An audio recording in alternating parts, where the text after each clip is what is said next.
بسم اللہ الرحمن الرحیم۔ السلام علیکم۔ سلام کا جواب کومنٹ کرنا مت بھولیے۔ امید کرتے ہیں کہ آپ خیر و عافیت سے ہوں گے۔ اللہ کا نام لینا کب مکروہ ہے؟ استنجا کی حالت میں کسی بھی طرح اللہ کا نام لینا مکروہ ہے۔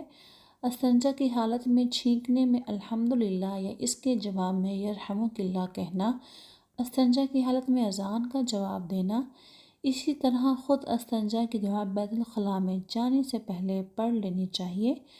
بیت الخلاء میں جانے سے پہلے کوئی ایسا کاغذ یا انگوٹھی یا لاکٹ جس پر اللہ لکھا ہوا ہو نہیں لے کر جانا چاہیے۔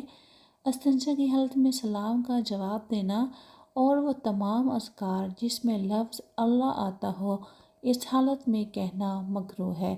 اسی طرح کی اور ویڈیوز دیکھنے کے لیے چینل کو سبسکرائب کرنے کے بعد بیل نوٹیفیکیشن کو آن کرنا مت بھولیے۔ جزاک اللہ۔